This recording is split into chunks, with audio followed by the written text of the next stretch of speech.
አርዕስተ ዜና የህወሓት ታጣቂ ቡድን ወደ ራያና ሌሎች አካባቢዎች የጦር መሳሪያ እያጓጓዘ ነው ተባለ። አሁን እንደውም ታጣቂ ወደ ራያና ወደ ሌሎች አካባቢዎች ፋት እየተንቀሳቀሰ ነው ያለው። ስቃይ ላይ ነው ያለው። የሀገራዊ ምክክር ኮሚሽን በየትኛውም አጀንዳ ላይ ውሳኔ አይሰጥም ሲል አስታወቀ። እስካሁን ድረስ አንድም ውሳኔ በአንድም አጀንዳ ላይ አልተሰጠም። ምናልባትም ወደፊትም አይሰጥም ውሳኔ። ከውጭ ናይጄሪያ 300,000 ተፈናቃዮችን ወደ ቀድሞ መኖሪያቸው መልሳ የመጠለያ ካምፖችን ልትዘጋ መሆኑ ተሰማ። በአሁኑ ጊዜ ለመልሶ ሰፋሪዎች መሰረታዊ ድጋፍና የቤት ውስጥ ቁሳቁሶችን እያቀረብንላቸው እንገኛለን። መጠለያ እየሰጠናቸው ሲሆን እርሻቸውን በድጋሚ ማረስ እንዲችሉ ምቹ ሁኔታ ፈጥረናል።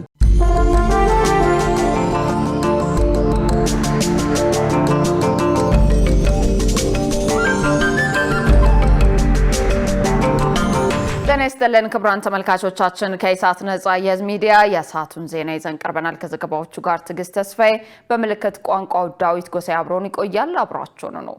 ቀዳሚ ወዳደረግነው መረጃዎች አልፋለሁ። የህወሓት ታጣቂ ቡድን ወደ ራያና ሌሎች አካባቢዎች የጦር መሳሪያ እያጓጓዘ መሆኑን የትግራይ ክልል ነዋሪዎች ገለጹ። በሌላ በኩል በክልሉ ካለው የጸጥታ ችግር ባሻገር የዝናብ እጥረት በመከሰቱ ማህበረሰቡ በጭንቀትና በስጋት ውስጥ መሆኑን ተናግረዋል። ገነት ዘዘው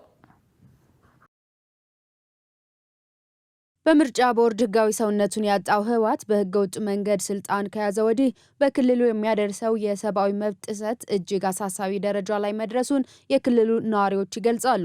ይህንን ተከትሎ በክልሉ ያለው አሁናዊ ሁኔታ ምን ይመስላል ሲል ኢሳት ነዋሪዎችን አነጋግሯል። ስማቸው እንዳይጠቀስ የፈለጉ ነዋሪዎች በሰጡት ምላሽ በክልሉ ያለው የጸጥታ ሁኔታ ከጊዜ ወደ ጊዜ እየተባባሰ መምጣቱን ገልጸው በተለይም ወጣቶች ላይ ያነጣጠረ አፈሳና ጫና አሁንም ተጠናክሮ ቀጥሏል ነው ያሉት። እንደ ነዋሪዎቹ ገለጻ የህወሓት ታጣቂ ቡድን ወደ ራያና ሌሎች አካባቢዎች የጦር መሳሪያዎችን በማጓጓዝና የጦርነት ዝግጅት በማድረግ ላይ ነው ብለዋል። ነገር የለው ውሳኔ ወስነናል። ወደ ውጊያ መግባት አለብን፣ ውጡም እንዳይፈርስብን የሚባል ነገር አለ። አሁን በዚህ ሰዓት እየተኩሱ ምናምን ለምሳሌ በእኛ በኩል እያለፈናል ወደ ራያ አካባቢ። አሁን እንደውም ታጣቂ ቡድኑ ወደ ራያና ወደ ሌሎች አካባቢዎች ፋት እየተንቀሳቀሰ ነው ያለው ያን ለመቀስቀስ ማለት ነው። ህዝቡ ስቃይ ላይ ነው ያለው፣ እንቅልፍ ላይ ነው ያለው። ህዝቡ በቃ ተጨንቀዋል። እንቅስቃሴም የለም፣ ዝግ ነው፣ ምንም ነገር የለም፣ ምንም ሰውም የለም ማለት ይቻላል። ወጣቱም የለም ማለት ይቻላል። በቃ ወጣቱም ወደ ስደት ወደ ባህል ሀገርም ይሁን ወደ አረብ ሀገርም በስደት አልቀዋል ማለት ይቻላል። የቀረውም ያው በአፈሳ ይወሰዳል። በሌላ በኩል የጸጥታ ችግሩ ብቻ ሳይሆን የዝናብ እጥረትም በክልሉ ህዝብ ላይ ከፍተኛ ጫና እያሳደረ መሆኑን ነዋሪዎች ገልጸው በዚህም ሳቢያ ህብረተሰቡ በከፍተኛ ጭንቀትና ስጋት ውስጥ መሆኑን ተናግረዋል። ድርቅ ነው ያለው፣ ዝናብ የለም። እኛ ጋር በእኛ በኩል ይሄን ድርቅ አለ። ረሃብ ምን ይመጣል? ከተዘጋ ፌደራል መንገዱ ከተዘጋ እንደዚህ ከቀጠለ ህዝቡ ያልቃል። ሁሉም ነው ከተዘጋ ህዝቡ ያው በጭንቀት ነው ያለው። እኛ ምን ሆኖ ነው ጭንቀት ነው ያለው? ምን ዘራ ነው ውጊያውስ እንዴት ነው በዚህ ድርቅ የምናልፈው ምናምን ብሎ ነው እየሰጋለው። ምግብ ነክ ነገሮች እና ሸቀጣሸቀጦች ምናምን አሁን በቃ በነጋዴዎች ደግሞ በዚህ አጋጣሚ እየተጠቀሙ ዋጋ ይጨምራሉ፣ ያላቸውን ይደብቃሉ። በቃ በጣም አስቸጋሪ ነው። ስራም የለም። ያው በቃ በጣም ከባድ ጭንቀት ውስጥ ነው ያለው ህዝቡ። ድርጅቶች ከሆኑም ቀንሰዋል ወይም ያለው ሰራተኛ ራሱ ግማሽ ደሞዝ ነው የሚከፍሉት። ወይም ሰራተኛም እስካሁን የሶስት ወር ያልተከፈሉ አሉ። ባለፈው ከሁለት ሳምንት ነው ምናምን በፊት 2,000 ምናምን ንግድ ባንክ እየሰጠ ነበር። ግን እሱም በወረፋ ነው። አሁን ለምሳሌ አንዳንድ ድርጅቶችም ትራንስፈር ራሱ አንጠቀም የሚሉ ድርጅቶችም አሉ። ፋርማሲ ላይ መድኃኒት ለማግዛት ካሽ ከሌለ አንሸጥም ይላል። ሰው ታሞ ሰው መድኃኒት ፈልጎ እዛ ሄዶ በቂ የሆነ መድኃኒት ባይኖርም ያለችው መድኃኒት ለመግዛት ራሱ ካሽ ከሌለ የለም ይላል። በተለይም በወጣቶች ላይ ያነጣጠረው አስገዳጅ ወታደራዊ ምልመላ ወጣቶችን ጭንቀት ላይ ጥሏል ያሉት ነዋሪዎቹ የፌዴራል መንግስት በውይይትና በሰላማዊ መንገድ ችግሩን ለመፍታት ያለውን አማራጭ ሁሉ መጠቀም እንዳለበት ገልጸዋል።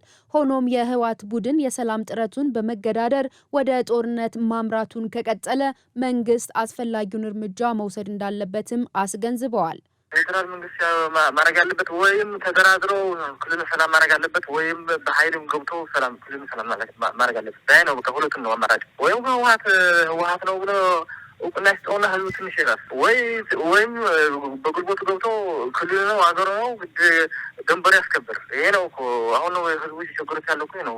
ይሄ ማድረግ ነው ያለበት። ሌላ አማራጭ የሚኖረው አይመስለኝም ማለት ነው። ህዝብ ደግሞ ከፌደራል መንግስት ጋር ነው ያለው። ከቃል የዘለለ ምንም ተግባር ላይ አላየንም። በቃ መጥቶ ሄደ፣ ገብቶ ነበር፣ እንደዚህ ሽማግሌዎች መጥቶ ነበር፣ እንደዚህ መጥቶ ሄዱ፣ እንደዚህ አድርጎ ነው በቃ ምንም ማለት በተግባር ይሄን የሚባል የተደረገ ስምምነት ወይም ድርድር የለም እስካሁን ድረስ። አስቸጋሪ ነው ያለው ሁኔታ።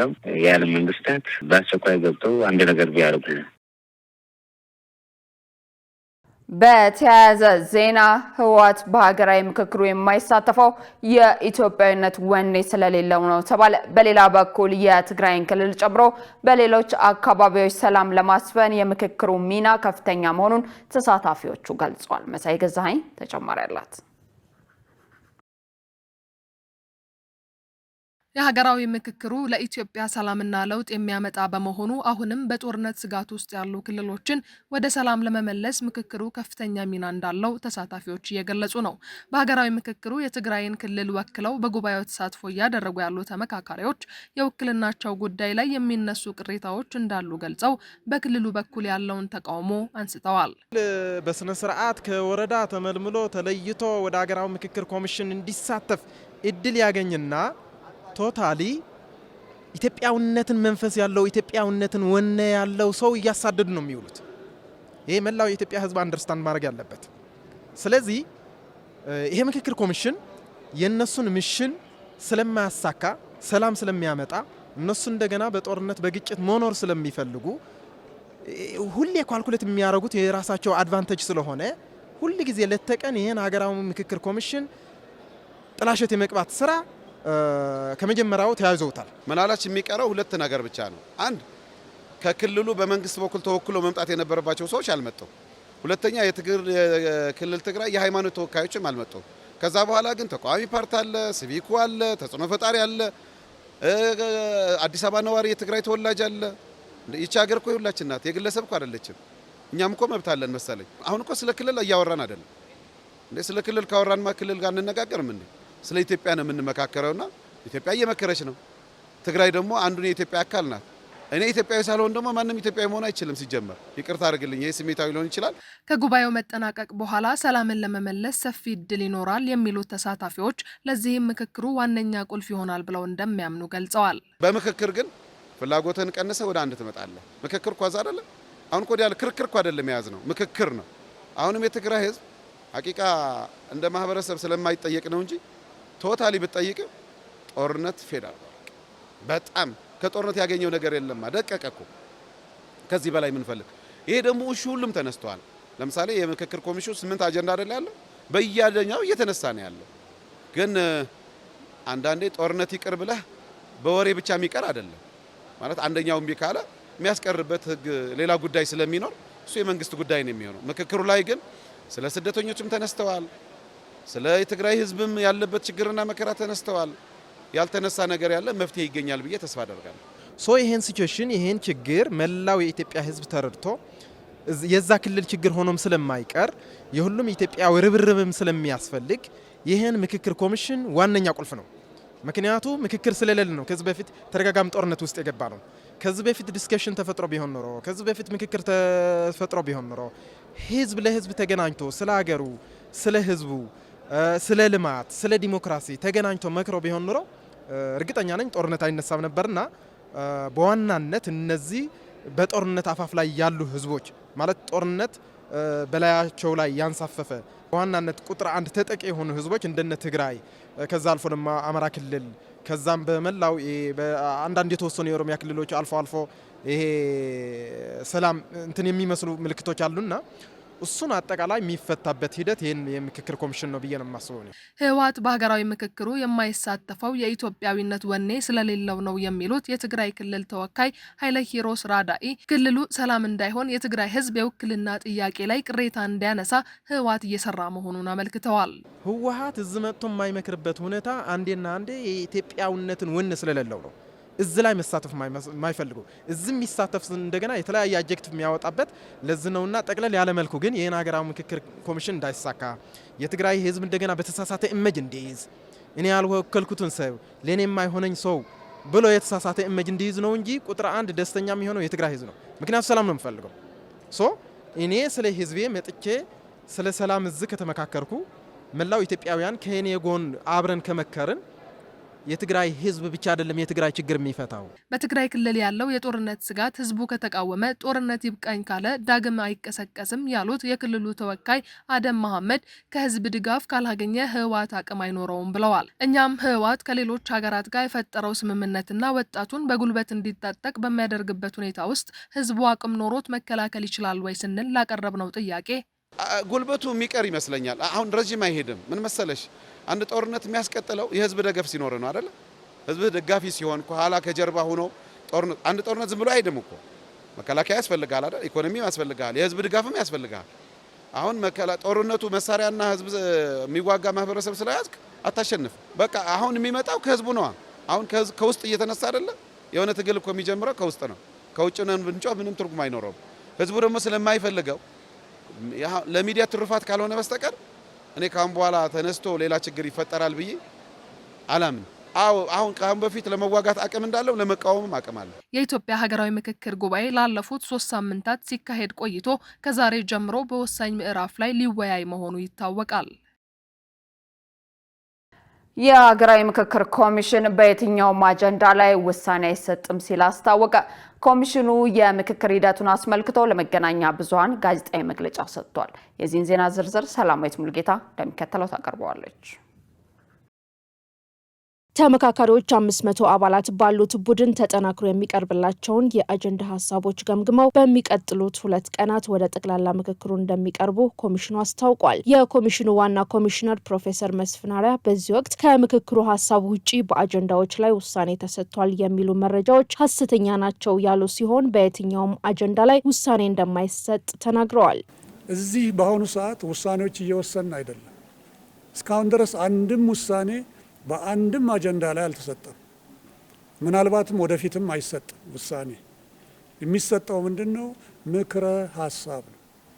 ምክረ ሀሳብ በእያንዳንዱ አጀንዳ ላይ እንደዚህ ቢሆን አቅጣጫው በዚህ ቢሄድ እና ተግባራዊ አካላት ይህንን ቢያደርጉ ተብሎ ባለፈውም እንዳልኩት ለህግ አስፈጻሚውም ለህግ አስከባሪውም ወይም ደግሞ ለህግ አውጪውም ለህግ ተርጓሚው የሚተላለፉ ምክረ ሀሳቦች ይሆናሉ።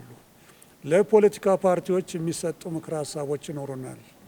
ለሃይማኖት ተቋማት የሚሰጡ ምክረ ሀሳቦች ይኖሩናል እና ለተለያዩ ተግባራዊ አካላት የምንሰጣቸው ምክረ ሀሳቦች ነው እንጂ ልክ አሁን እየተንሸራሸረ ያለው ሀሳብ በዚህ ሀሳብ ላይ ድምጽ ብልጫ ይሰጥበታል ሰሞኑን። ስለዚህ በጋራ ተመካክረው ከደጅም ከውስጥም ያሉ ሎቢ ተደርገው በዚህ ውሳኔ ላይ እንዲህ ሊያደርጉ ነው የሚባለው ነገር ከአሉባልታ ያለፈ አይደለም። በሌላ በኩል ኮሚሽኑ ላይ የሚነሱበትን ቅሬታዎችና የተለያዩ ሀሳቦችን በሚመለከት የኮሚሽኑ ዋና ኮሚሽነር ፕሮፌሰር መስፍን አርአያ ተከታዩን ብለዋል። ኮሚሽኑ እስካሁን ድረስ የተለያዩ ፖለቲካ ፓርቲዎችን በተናጠል አግኝቷል። ኮሚሽኑ የተለያዩ የእምነት ተቋማትን መሪዎችንም ጭምር አግኝቷል። ምክንያቱም ያሉ ስሜቶችን እንዲረጋጉና ወደፊት እንዲሄዱ ማድረግ እንዲቻል እነሱንም አግኝቶ አነጋግሯል።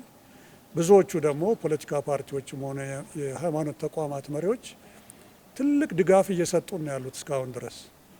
አንዳንድ ጊዜ እንግዲህ ስሜት ይነሳና አይ እኔ እንዲህ ካልሆነልኝማ እንዲህ አደርጋለሁ የሚሉ እንግዲህ ካለፈው ከዳያሎግ ባህል ሳይሆን ዳያሎግ አዲስ ነው። ከሌሎች እስካሁን ከመጣንባቸው የክርክር የፖለቲካም ሆነ የሌሎች ክርክር ባህል በመነሳት ብዙ ጊዜኛ አቋማችን ወደፊት ለማምጣት የምንፈልገው ያው እንደምታውቁት በጉልበትም ጭምር ነው።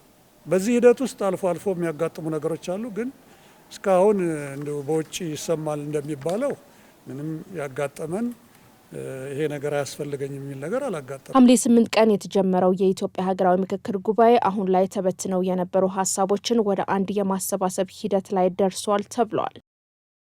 የመጠቀሚያ ፍቃድ ሳይኖራቸው ጅምር ህንጻዎችን ለተለያዩ አገልግሎቶች የሚያውሉ የመንግስትም ሆኑ የግል ድርጅቶችና ግለሰቦችን ከማስጠንቀቂያ ባለፈ ፍቃድ እስከ መንጠቅ የሚያደርስ ቅጣት መጣል ሊጀምር መሆኑን የአዲስ አበባ ከተማ አስተዳደር እሳትና አደጋ ስጋት ስራ አመራር ኮሚሽን አስታውቋል። ኮሚሽኑ የቅጣት እርምጃ እንደሚወስድ ያስታወቀው በአዲስ አበባ ከተማ ውስጥ ሊከሰቱ የሚችሉ ተፈጥሯዊና ሰው ሰራሽ አደጋዎችን አስቀድሞ በመከላከል የነዋሪዎችን ህይወት ንብረትና የልማት አውታሮችን ለመጠበቅ የወጣውን ደንብ ለአዲስ አበባ ከተማ አስተዳደር ደንብ ማስከበር ባለስልጣን ውክልና ሲሰጠው ነው።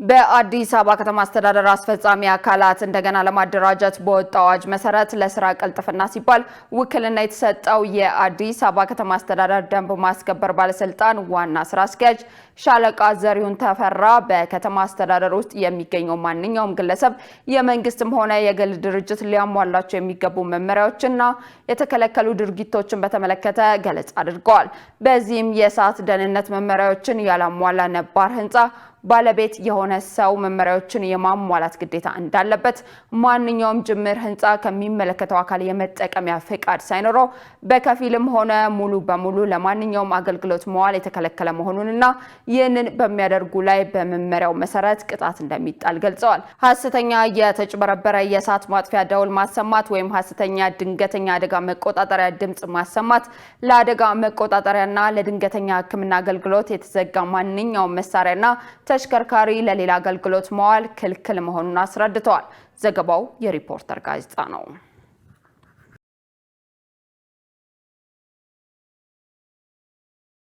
ክቡራን ተመልካቾቻችን ከኢሳት ነጻ የህዝብ ሚዲያ ዘገባዎቻችን ወደ እናንተ መድረሳቸውን አሁንም እንደቀጠሉ ናቸው። በቀጣይነት የቢዝነስና ኢኮኖሚ መረጃዎችን ወደ እናንተ እናደርሳለን። ባልደረባችን ገነዘዘው እየጠበቀችን ነው።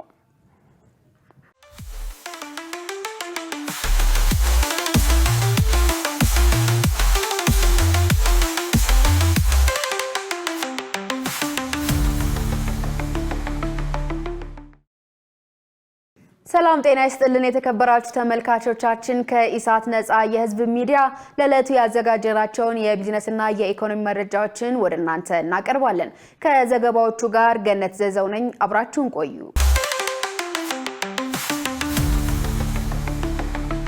በዲጂታል ኢትዮጵያ 2030 ወጣቶች በቴክኖሎጂ ዘርፍ ክህሎታቸውን ሊያሳድጉ ይገባል ተባለ።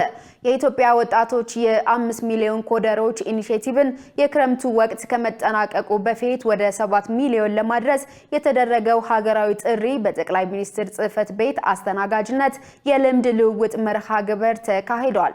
በተካሄደው የፓናል ውይይት ላይ ከፍተኛ አማካሪው ዶክተር አብዮት ባዩ ባደረጉት ንግግር ሀገሪቱን የዲጂታል ማዕከል ለማድረግና የዘመን አፈጻጸም እንዲኖር ለማስቻል የሰለጠነና ብቁ የሰው ኃይል ማፍራት ያስፈልጋል። የሰዎችን አቅም ማጎልበት፣ አሳታፊ የዲጂታል ምህዳር መፍጠር፣ ተደራሽነትን ማስፋፋትና ሀገሪቱን የዲጂታል ማዕከል ማድረግ ላይ ትኩረት ባደረገው የዲጂታል ኢትዮጵያ 2030 ግቦች ስር እያንዳንዱ በቴክኖሎጂ ዘርፍ የሚመዘገብ ስኬት ሙሉ በሙሉ በሰው ኃይል አቅም ላይ የተመሰረተ መሆኑን አብራርተዋል ሲል የዘገበው ጋዜጣ ፕላስ ነው። ገቢን በአግባቡ በመሰብሰብ የህዝብን የልማት ጥያቄ የመመለስ ተግባራት ይጠናከራል ተባለ። በማዕከላዊ ኢትዮጵያ ክልል ገቢን በአግባቡ በመሰብሰብ የህዝብን የልማት ጥያቄ የመመለስ ተግባራት እንደሚጠናከር የክልሉ ርዕሰ መስተዳድር ዶክተር እንዳሻው ጣሰው አስታውቀዋል። የክልሉ ገቢዎችና ንግድና ገበያ ልማት ቢሮዎች በህገወጥ የንግድ ቁጥጥር፣ ኑሮን በማረጋጋትና የታክስ ህግ ተገዥነትን በማረጋገጥ ዙሪያ የተዘጋጀ የንቅናቄ መድረክ በሆሳዕና ከተማ እየተካሄደ ይገኛል። ርዕሰ መስተዳድሩ በዚህ ወቅት እንዳሉት በክልሉ ገቢን በአግባቡ በመሰብሰብ የህዝቡን የልማት ጥያቄዎች የመመለስ ተግባር ተጠናክሮ ይቀጥላል። የገቢ አቅምን በማሳደግ የከተሞችን ገጽታ የመቀየር የመሰረተ ልማት ተደራሽነትን ለማስፋትና የማህበረሰቡን ህይወት ለማሻሻል በተከናወኑ ተግባራት የተመዘገቡ ስኬቶች ይጠናከራሉ ብለዋል። በሌላ በኩል በክልሉ የንግድ ስርዓቱን በማዘመን የተሳለጠ አሰራር መዘርጋት አስፈላጊ መሆኑንም ጠቁመዋል። ለዚህም ህገወጥነትን የመከላከል፣ የግብይት ማዕከላትን የማስፋፋት፣ ምርትን በበቂ ሁኔታ የማቅረብ የዋጋ ንረትን የመቆጣጠርና የሸማች ማህበራትን የማጠናከር ስራዎች እንደሚከናወኑ አክለዋል። በዘርፉ የሚከናወኑ ተግባራት ኢኮኖሚያዊ እድገትን ለማሳለጥና የኑሮ ውድነቱን ለማረጋጋት ወሳኝ በመሆናቸው መስተዳድሩ የባለድርሻ አካላትን ቅንጅታዊ ስራ ማጠናከር የትኩረት አቅጣጫው ማድረጉንም ገልጸዋል። ዘገባው የኢዜአ ነው። በጋምቤላ ክልል በተያዘው የመኸር ወቅት ከ86,000 ሄክታር በላይ መሬት ላይ የሰሊጥ ልማት መከናወኑን የክልሉ እርሻና ተፈጥሮ ሀብት ቢሮ አስታወቀ። የክልሉ እርሻና ተፈጥሮ ሀብት ቢሮ ምክትል ኃላፊ አቶ ኡጅሉ ኡሙድ ለኢዜአ እንደገለጹት ክልሉ የቅባት ሰብሎችን ጨምሮ ለሁሉም የግብርና ልማት ምቹ ስነ ምህዳር ያለው አካባቢ ነው ብለዋል። ክልሉ ለሁሉም የግብርና ልማት የተመቸ ከመሆኑ ጋር ተያይዞም የቅባት እህሎችን ጨምሮ በሌሎች ሰፋፊ የግብርና ልማት ለመሰማራት በርካታ ባለሀብቶች ወደ ክልሉ እየገቡ እንደሚገኙ ተናግረዋል። በክልሉ በዘንድሮ የመኸር እርሻ በባለሀብቶችና በአርሶ አደሮች ከ86,000 ሄክታር በላይ መሬት በሰሊጥ መልማቱን ገልጸዋል። በክልሉ በዘንድሮ የመኸር ወቅት የለማው መሬት ከቀዳሚው ዓመት ጋር ሲነጻጸር ከ20,000 ሄክታር በላይ ብልጫ ያለው መሆኑን አስረድተዋል። በክልሉ ከለማው ሰሊጥም ከ516,000 ኩንታል በላይ ምርት ሊሰበሰብ እንደሚችል ጠቁመው አሁን ላይ ያለው የሰብሉ ቁመና የተሻለ ስለሆነ ከተጠበቀው በላይ ምርት ሊገኝ ይችላል የሚል እምነት እንዳላቸው ተናግረዋል። ዘገባው የኢዜአ ነው። በጉጂ ዞን በምርት ዘመኑ ከ231,000 ኩንታል በላይ የቡና ምርት ለማዕከላዊ ገበያ ቀረበ። በኦሮሚያ ክልል ጉጂ ዞን በዘንድሮ የምርት ዘመን ከ231,000 ኩንታል በላይ የተፈጥሮ ጣዕምና ጥራቱን የጠበቀ የቡና ምርት ለማዕከላዊ ገበያ መቅረቡን የዞኑ ንግድ ጽሕፈት ቤት አስታውቋል። በዞኑ ንግድ ጽሕፈት ቤት የዕቅድና በጀት ባለሙያ አቶ ደረሰ ደንቆ በ2018 በጀት ዓመት ከዞኑ በጥራትና በብዛት የሚወዳደር የቡና ምርት ለማቅረብ የሚያስችሉ ተግባራት መከናወናቸውን ጠቁመዋል። ከዞኑ ቡና አምራች ወረዳዎች የተሰበሰበ 231,190 ኩንታል የተፈጥሮ ጣዕምና ጥራት ያለው ምርት ለማዕከላዊ ገበያ ቀርቧል ብለዋል። ከዚህ ውስጥ 174,100 ደረቅና 57,900 ኩንታል ታጥቦ የተቀሸረ የደረቅ ቡና ምርት እንደሆነም ገልጸዋል። በዞኑ የተቋቋሙ በርካታ የደረቅና የእሸት ቡና ማቀነባበሪያ ኢንዱስትሪዎች ቡናን በብዛትና በጥራት እያዘጋጁ በማቅረብ ላይ እንደሆኑም ጠቁመዋል። የጉጂ ቡና በጣዕምና ጥራቱ ተመራጭና ተፈላጊ የሆነ በመምጣቱ ከተለያዩ ቡና ላኪ ኩባንያዎች እውቅናና የምስክር ወረቀት መሰጠቱንም አስታውሰዋል። ዘገባው የኢዜአ ነው። የተከበራችሁ ተመልካቾቻችን አሁን ደግሞ የዕለቱን የውጭ ምንዛሬ ዋጋና የብሔራዊ ባንክ የወርቅ ግብይት መረጃ ተከታትለን እንመለስ።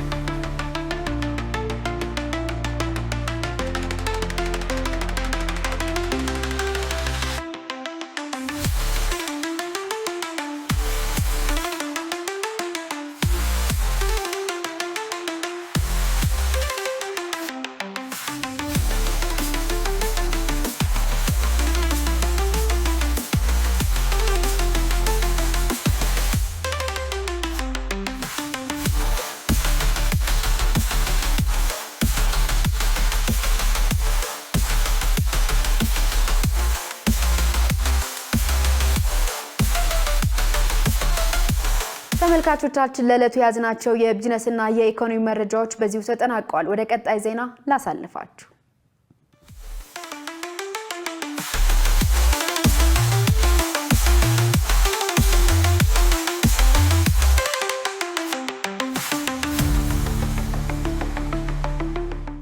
ክቡራን ተመልካቾቻችን ከኢሳት ነጻ የህዝብ ሚዲያ ዘገባዎቻችን አሁንም እንደቀጠሉ ናቸው። በቀጣይነት ወደ ውጭ ዘገባዎች እናመራለን።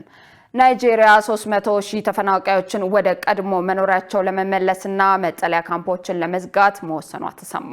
ከ10 ዓመታት በላይ የዘለቀው የአማጽያን ጥቃትና በናይጄሪያ ቦርኖ ግዛት የሚገኙ በሺዎች የሚቆጠሩ ቤተሰቦች ከቀያቸው ተፈናቅለው በመጠለያ ጣቢያዎች እንዲሰፍሩ አስገድዷል። ዮሐንስ ተስፋ የቦኮ ሃራም ዋነኛ ማዕከል በሆነችው በሰሜን ምስራቅ ናይጄሪያ ኦርኖ ግዛት ውስጥ የተፈናቃዮች መጠለያ ጣቢያዎችን ማየቱ የተለመደ ነው። ከ10 ዓመታት በላይ የዘለቀው የአማጽያን ጥቃት በሺዎች የሚቆጠሩ ቤተሰቦችን ከቀያቸው ከመተዳደሪያቸውና ከነባር የማህበረሰብ መኖሪያቸው አፈናቅሏቸዋል። ነገር ግን የጸጥታ ሁኔታው በሂደት እየተሻሻለ በመምጣቱ የቦርኖ ግዛት አስተዳደር መጠለያ ጣቢያዎችን ለመዝጋትና ዜጎችን ወደ ቀድሞ መንደሮቻቸው ወይም አዲስ ወደ ተገነቡ ሰፈሮች መልሶ ለማስፈር እቅድ ይዞ መንቀሳቀስ ጀምሯል። እስካሁን 22 የመጠለያ ጣቢያዎች የተዘጉ ሲሆን ወደ 300 ሺህ የሚጠጉ ተፈናቃዮችም መልሰው በሌሎች መደበኛ መንደሮች እንዲሰፍሩ ተደርጓል። በአሁኑ ጊዜ ለመልሶ ሰፋሪዎች መሰረታዊ ድጋፍና የቤት ውስጥ ቁሳቁሶችን እያቀረብንላቸው እንገኛለን። መጠለያ እየሰጠናቸው ሲሆን እርሻቸውን በድጋሚ ማረስ እንዲችሉ ምቹ ሁኔታ ፈጥረናል። መንግስት በግብርና ማበረታቻ መልክ ለኑሮ መደጎሚያ የሚሆን እገዛ እያደረገላቸውም ይገኛል። ነገር ግን አሁንም መልሰው ለመስፈር በመጠባበቅ ላይ ላሉ በርካታ ተፈናቃይ ቤተሰቦች ወደ ቤተሰብ መመለስ ማለት መጠለያ ጣቢያውን ለቆ መሄድ ብቻ አይደለም። ህይወታቸውን እንደገና መገንባት የሚችሉት የጸጥታ ዋስትና ሲረጋገጥና እንደ ጤና ጥበቃ፣ ትምህርት፣ ንጹህ የመጠጥ ውሃና ገቢ ማስገኛ እድሎች ያሉ መሰረታዊ አገልግሎች ሲሟሉ ብቻ እንደሆነ ይናገራሉ። ከእነዚህ ተጠባባቂዎች መካከል የ62 ዓመቱ አዛውንት ሙሳ ኡስማን አንዱ ናቸው። የቀደመው መንደራቸው ጥቃት ደርሶበት ነዋሪዎች ከመሸሻቸው በፊት ኡስማን ስኬታማ ንግድ ላይ ተሰማርተው የነበረ ሲሆን ለቤተሰቦቻቸውም የተመቻቸ ኑሮን ያቀርቡ ነበር። ዛሬ ግን ከቤተሰባቸው ጋር ለበርካታ ዓመታት በኖሩበት በዚህ መጠለያ ጣቢያ ውስጥ ህይወት እጅግ የተለየ ሆኗል። በአካባቢያችን ያለውን የጸጥታ መደፍረስ ሸሽተን ለመጠለል ወደ ማፋ መጣን። እዚህ ያለው ህይወት እጅግ አስቸጋሪ ነው። እንዲሁም ከባድ ችግር እየገጠመን ይገኛል። ህይወታችንን እንደገና መገንባት እንድንችል መንግስት እኛን አስታውሶ ለችግሮቻችን ዘላቂ መፍትሄ እንዲሰጠን እንጠይቃለን። ኡስማን ስጋታቸው ከዕለታዊ ህልውና በላይ መሆኑን ይገልጻሉ። መደበኛ ትምህርት የማግኘት እድል ሳይኖራቸው በመጠለያ ጣቢያዎች ውስጥ ስለሚያድጉት ልጆቻቸው የወደፊት እጣ ፈንታም በእጅጉ ይጨነቃሉ። እንደ ሞሐመድ አህመድ ላሉ ሌሎች ተፈናቃዮችም ሁኔታው ተመሳሳይ ነው። ከመኖሪያችን የሸሸነው በተደጋጋሚ በሚደርስብን የቦኮ ሃራም ጥቃት ምክንያት ነው። እዚህ ከደረስን ጊዜ ጀምሮ ህይወት በጣም አስቸጋሪ ሆኖብናል። ተርበናል። ቤተሰቦቻችን ለማስተዳደር የሚያስችል በቂ የገቢ ምንጭም የለንም። ባለፈው ዓመት በነበረው የጸጥታ ችግር ምክንያት ማሳችንን ማልማት አልቻልንም። ፈጣሪን፣ መንግስትን፣ መንግስት ያልሆኑ ድርጅቶችና በጎ አድራጊ ግለሰቦችን እንዲደርሱልን እንማጸናለን። መንግስት የጸጥታ ስጋቶች መኖራቸውን ቢቀበልም ችግሮቹን እየፈታ መሆኑን ገልጿል። በተጨማሪም አሸባሪዎች ወደ ካምፖቹ ሾልከው እንዳይገቡ ለማድረግ በመልሶ ማስፈር ሂደቱ ላይ ጥብቅ የማጣራት ስራ እየሰራ መሆኑን አስታውቋል። አሁን መልሰን እያሰፈርናቸው ላሉ ዜጎች በቂ የጥበቃ ሽፋን ሰጥተናል። ተጨማሪ ምሽጎችን በመቆፈር እንዲሁም መደበኛና መደበኛ ያልሆኑ የጸጥታ ኃይሎችን በማሰማራት አካባቢዎችን አጠናክረናል። የጸጥታ ችግሩ እንዳለ ሆኖ መንግስት የመልሶ ማስፈር ተግባሩን አሁንም አጠናክሮ ገፍቶበታል። የቦርኖ ግዛት አስተዳደር በዚህ ዓመት መጨረሻ በግዛቲቱ ውስጥ የሚገኙ 62 የመደበኛ የተፈናቃይ ካምፖችን ሙሉ በሙሉ ለመዝጋት ማቀዱን አስታውቋል። ተግባሩ እጅግ ከባድ ቢሆንም ከዚህ ቀደም በግጭት ምክንያት ተበታትነው የነበሩ ማህበረሰቦች ቀስ በቀስ ወደ ቀድሞ ህይወታቸው እየተመለሱ ይገኛሉ። ለበርካታ ዓመታት ተዘግተው የነበሩ አንዳንድ የገበያ ስፍራዎችም አገልግሎት መስጠት ጀምረዋል። ነገር ግን የተፈናቃዮቹን ህይወት ከአማጽያኑ በፊት ወደ ነበረበት ሁኔታ ሙሉ በሙሉ ለመመለስ በእርግጠኝነት የተወሰነ ጊዜን ይወስዳል። ዜናውን ስናጠናቀር ሲጂቲኤን አፍሪካና ሌሎችን በመረጃ ምንጭነት ተጠቅመናል። በሩሲያ ኒዚንካሞስ ከተማ ላይ በዩክሬን በተፈጸመ የድሮን ጥቃት 12 ሰዎች መገደላቸውን ባለስልጣናት ተናገሩ። በሌላ በኩል የኔቶ አባል ሀገራት የዩክሬንን የሚሳኤል ጥቃት ውድቅ አድርገዋል። ሸሪፍ ኢማም ተጨማሪ አለው። በሩሲያ ኒዛን ካሞስ ከተማ በዩክሬን በተፈጸመ የድሮን ጥቃት 12 ሰዎች ሲገደሉ 39 ሰዎች ደግሞ መቁሰላቸውን በታርስታን ግዛት የሚገኙ ባለስልጣናት ተናግረዋል። ዩክሬን ከቅርብ ወራት ወዲህ የሩሲያን የነዳጅ መሰረተ ልማቶች በየዕለቱ በሚባል ደረጃ በረጅም ርቀት ሚሳኤል ኢላማ ማድረጓን ቀጥላለች። ይህ ጥቃት በሩሲያ በኩል የነዳጅ እጥረት እንዲፈጠርም አድርጓል። ጥቃቱን አስመልክቶ የዩክሬኑ ፕሬዝዳንት ቮሎዲሚር ዜሌንስኪ እንዳሉት ይህን መሰሉ ጥቃት ሩሲያን ፕሬዝዳንት ቭላዲሚር ፑቲንን በማስገደድ ወደ ጠረጴዛ ዙሪያ ለድርድር እንዲመጡ በማድረግ ከ4 ዓመታት በላይ የቆየውን ጦርነት ለመቋጨት ነው ብለዋል። ሚዛኒ ማኮምስክ በከፍተኛ ድሮን ጥቃት ስር ወድቃለች፣ በዋናነትም የኢንዱስትሪና የሲቪል መገልገያዎችን ኢላማ በማድረግ ብለዋል የአካባቢው የፕሬስ ኃላፊ ሩስታም ሚኒካኖቭ። ከዚህ ባለፈ ግን ዝርዝር ማብራሪያ አልተሰጠም። የዩክሬን ባለስልጣናትም ወዲያውኑ አስተያየት አልሰጡም። ኒዚኒ ካሞስ ከተማ ከምስራቃዊ ዩክሬን ድንበር 1200 ኪሎ ሜትር ርቀት ላይ የምትገኝ ሲሆን 240 ሺህ ነዋሪዎችም አሏት። ከተማዋ የነዳጅ ማጣሪያ ማዕከል ስትሆን 2 የነዳጅ ማጣሪያና የፔትሮኬሚካል ፋብሪካም አላት። ዩክሬን በሀገር ውስጥ የምታመርተው ረጅም ርቀት ተጓዥ ድሮን በሩሲያ ውስጥ እስከ ሳይቤሪያ ድረስ መጓዝ ይችላል ተብሏል። 2000 ኪሎ ሜትር ከድንበር ርቆ በመሄድ አስፈላጊውን ምላሽ ሁሉ እንሰጣለን። እያንዳንዱ የሩሲያ ጥቃት ምላሽ ይሰጠዋል። የሩሲያ ጦርነት በአብዛኛው እንዲካሄድ የምንፈልገው በእነሱ ግዛት ውስጥ ነው ሲሉ ዜሌንስኪ በማህበራዊ ሚዲያ ሁለት አጋርተዋል። ይህ በእንዲህ እንዳለ የፊንላንድ የውጭ ጉዳይ ሚኒስትር አንቶኒ ሃክነን እንዳሉት ፊንላንድ የአየር መከላከያ ሚሳይሎቿን አሳልፋ ለዩክሬን አትሰጥም። ሄልሲንኪ ከሩሲያ ጋር ባለው ውጥረት ምክንያት የውጊያ ዝግጅቷን አደጋ ላይ ልትጥል አይገባም ሲሉ አጥብቀው ተናግረዋል።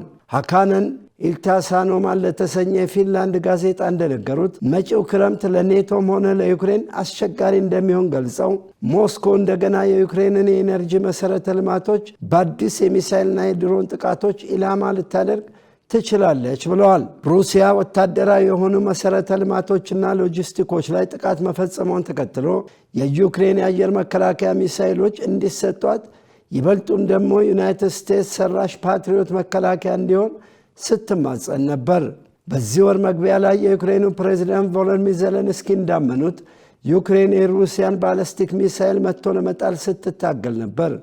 ምክንያቱ ደግሞ ፓትሪዮት ሲስተሙ መከላከያ ስላልነበረው ተብሏል። ሃካነን አጽንኦት ሰጥተው እንደተናገሩት ዩክሬን ያጋጠማት የፓትሪዮት ሚሳይል እጥረት በዋናነት ዩናይትድ ስቴትስ የማምረት አቅምና የአውሮፓ ሀገራት ያሳለፉት ውሳኔ ነው እንጂ ፊንላንድ አይደለችም። ከዚህ ባለፈም አሜሪካ ሰራሽ ፓትሪዮት ሲስተም ፊንላንድ የላትም ብለዋል። ዜናውን ስናዘጋጅ አሶሺየትድ ፕሬስና ቲአርቲ ኒውስን በመረጃ ምንጭነት ተጠቅመናል።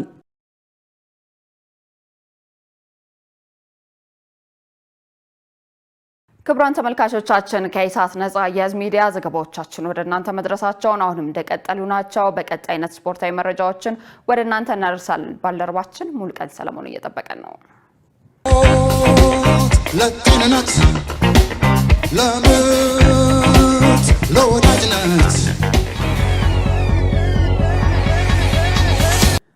ሰላም ጤና ይስጥልን ተመልካቾቻችን፣ ከኢሳት ነጻ የህዝብ ሚዲያ ለምሽቱ ያዘጋጀናቸውን የስፖርት መረጃዎች ይዘን ቀርበናል። ከመረጃዎቹ ጋር ሙሉቀን ሰለሞን። በዓለም ወጣቶች ሻምፒዮና ኢትዮጵያ 5ኛን ደረጃ በመያዝ አጠናቀቀች። በአሜሪካ ኦሪገን የተካሄደው የዓለም አትሌቲክስ ከ20 ዓመት በታች ሻምፒዮና ውድድር ተጠናቋል። ኢትዮጵያ በውድድሩ 2 የወርቅ 3 የብርና 1 የናስ ሜዳሊያዎችን በማሳካት በሜዳሊያ ሰንጠረዡ ከዓለም 5ኛ ከአፍሪካ 2ኛ ደረጃን በመያዝ አጠናቃለች። ለኢትዮጵያ አትሌት ዮርዳኖስ ጽጋብና አልማዝ ዮሐንስ በ3000 ሜትርና በ3000 ሜትር መሰናክል የወርቅ ሜዳሊያ ሲያስመዘግቡ በ3000 ሜትርና በ5000 ሜትር የተወዳደረችው አትሌት ሽቶ ጉሚ በሁለቱም ርቀቶች 2ኛ ደረጃን ይዛ በማጠናቀቅ በስሟ 2 የብር ሜዳሊያ አስመዝግባለች። በተጨማሪም በ3000 ሜትር መሰናክል የተወዳደረችው ወሰን ያሰፋ የብር ሜዳሊያ ስታስመዘግብ በ5000 ሜትር የተወዳደረው ዳምጦ ከበደ ደግሞ አንዷን የናስ ሜዳሊያ ለሀገሩ አስገኝተዋል። ሻምፒዮናውን አሜሪካ፣ ኬንያ፣ ጣሊያንና ጃማይካ እንደየቅደም ተከተላቸው ከ1ኛ እስከ 4ኛ ደረጃን በመያዝ በበላይነት ሲያጠናቅቁ ኢትዮጵያና ከኢትዮጵያ ጋር እኩል ሜዳሊያ ያስመዘገበችው አውስትራሊያ በጋራ 5ኛ ደረጃን በመያዝ አጠናቀዋል። የኢትዮጵያ ቴኳንዶ ፌዴሬሽን ሳቦማ አበራ ሚልኬሳን በድጋሜ በፕሬዝዳንትነት መረጠ። የኢትዮጵያ ቴኳንዶ ፌዴሬሽን 4ኛ ጠቅላላ ጉባኤውን በአዲስ አበባ ከተማ አካሂዷል። ጉባኤው ለሚቀጥሉት 4 ዓመታት የኢትዮጵያ ቴኳንዶ ፌዴሬሽን የሚመሩ ስራ አስፈጻሚዎችን ለመምረጥ በሰጠው ድምፅ ሳቦማ አበራ ሚልኬሳን ለሁለተኛ ዙር በፕሬዝዳንትነት በሙሉ ድምፅ ሲመርጥ በተጨማሪም 6 የስራ አስፈጻሚ አባላት መመረጣቸውን ፌዴሬሽኑ አስታውቋል። በጉባኤው የተሳተፉ አካላት በበኩላቸው ፌዴሬሽኑ በሚቀጥሉት ዓመታት ተተኪ ስፖርተኞችን ለማፍራት በትኩረት እንዲሰራ የሀገር ውስጥ ውድድሮችን በማብዛት ዓለም አቀፍ የውድድር ተሳትፎ እንዲያሳድግና ፌዴሬሽኑን ገቢ የሚያስገኙ ፕሮጀክቶችን በመንደፍ እንዲሰራ መጠየቃቸውን የባህልና ስፖርት ሚኒስቴር ዘግቧል። የ2019 ታላቁ ሩጫ በኢትዮጵያ 10 ኪሎ ሜትር የመደበኛ ምዝገባ መጠናቀቁ ተገለጸ። በባንክ ኦፍ አሜሪካ የስያሜ አጋርነት የሚቀርበውና 60 ሺህ ሯጮች ይሳተፉበታል ተብሎ የሚጠበቀው የ2019 ታላቁ ሩጫ በኢትዮጵያ 10 ኪሎ ሜትር የመደበኛ ምዝገባ በ7 ቀናት ጊዜ ውስጥ መጠናቀቁን ታላቁ ሩጫ ጽሕፈት ቤት አስታውቋል። ይህ የ7 ቀናት የምዝገባ ጊዜ ውድድሩ ከተጀመረበት 1994 ዓ.ም ጀምሮ ባሉት የ26 ዓመታት ታሪክ ውስጥ አጭር የምዝገባ ጊዜ ሆኖ መመዝገቡን ጽሕፈት ቤቱ ጨምሮ ገልጿል። የተሳታፊዎች ምዝገባ ሙሉ በሙሉ በዲጂታል መከናወኑም ተገልጿል። ተመልካቾቻችን ከኢሳት ነጻ ሚዲያ የሚተላለፉላቸው የስፖርት መረጃዎቻችን እንደቀጠሉ ናቸው። ወደ ዝውውር መረጃዎቻችን እንለፍ። ኮሞ ትሬቨር ቻሎባን ማስፈረሙን ይፋ አደረገ። በቀድሞው የአርሰናልና የቼልሲ ተጫዋች ስፔናዊ ሴስ ፋብሪካስ የሚመራው የሴሪው ክለብ ኮሞ እንግሊዛዊውን የማል ተከላካይ ትሬቨር ቻሎባን ከቼልሲ ማስፈረሙን ይፋ አድርጓል። በመጪው የውድድር ዘመን በታሪኩ ለመጀመሪያ ጊዜ በአውሮፓ ቻምፒየንስ ሊግ የሚሳተፈው ኮሞ ለ27 ዓመቱ ተከላካይ ዝውውር 36 ሚሊዮን ዩሮ የሚደርስ ወጪ ማድረጉን አስታውቋል። ከ9 ዓመቱ ጀምሮ በቼልሲ አካዳሚ ያደገው ቻሎባ ከ18 ዓመት በኋላ ቼልሲን በቋሚነት መልቀቁ ታውቋል። ወደ ሌሎች አጫጭር የዝውውር መረጃዎቻችን ስናልፍ ፒኤስጂ ፈረንሳዊን ተከላካይ ሉካስ ዲኝን ከአስቶን ቪላ ማስፈረሙን ይፋ አድርጓል። የወቅቱ የአውሮፓ ሻምፒዮን ፒኤስጂ ለ33 ዓመቱ የተከላካይ ስፍራ ተጫዋች 7 ሚሊዮን ዩሮ መክፈሉንም አስታውቋል። አዲስ አዳጊው የፕሪሚየር ሊግ ክለብ ኢፕስዊች ታውን ሰርቢያውን የ29 ዓመት አማካይ ሳሳ ሉኪችን ከፉላም በይፋ አስፈርሟል። ለተጫዋቹ ዝውውር 9 ሚሊዮን ፓውንድ መክፈሉንም አስታውቋል። ፉላም አየርላንዳዊን የ22 ዓመት አማካይ ሼ ቻርልስን ከሳውዛምፕተን በ30 ሚሊዮን ፓውንድ ለማስፈረም ከስምምነት ላይ መድረሱም ተዘግቧል። ተመልካቾቻችን ከኢሳት ነጻ ሚዲያ ለምሽቱ ያዘጋጀናቸው የስፖርት መረጃዎቻችን የተከታተሏቸው ይመስሉ ነበር። ከመረጃዎቹ ጋር ሙሉቀን ሰለሞን አብሬያችሁ ቆየው። መልካም ጊዜ ይሁንላችሁ። ለጤንነት ለወዳጅነት ክቡራን ተመልካቾቻችን ከኢሳት ነጻ የህዝብ ሚዲያ ለሰዓቱ ያዝናቸው ዘገባዎች ይህንን ይመስሉ ነበር። ከዘገባዎቹ ጋር ትዕግስት ተስፋዬ፣ በምልክት ቋንቋው ዳዊት ጎሳዬ አብረን ቆየን። መልካም ጊዜ